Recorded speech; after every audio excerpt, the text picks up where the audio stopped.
Hi guys! Ayan, ito yung aking mga ginawang paninda. So, meron tayo dito ng tatlong klase ng kakanin. Habang ako ay nagkakape, pinapalamig ko muna ito guys bago ko to babalot or i-repack.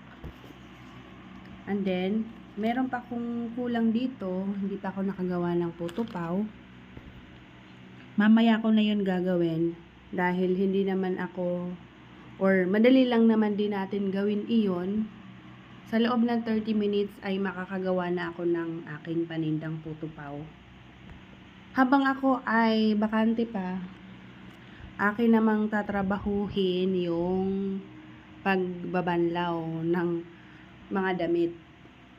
Sa aking trabaho na nagluluto ay palagi po tayong natatambakan ng mga gawaing bahay, kagaya niya na paglalaba.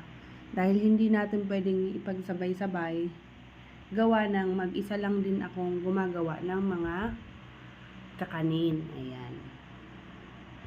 So, later na mga alas 6, kailangan na ihatid ko na to dun sa eskwelahan para matrabaho ko naman yung aking susunod na pa-order.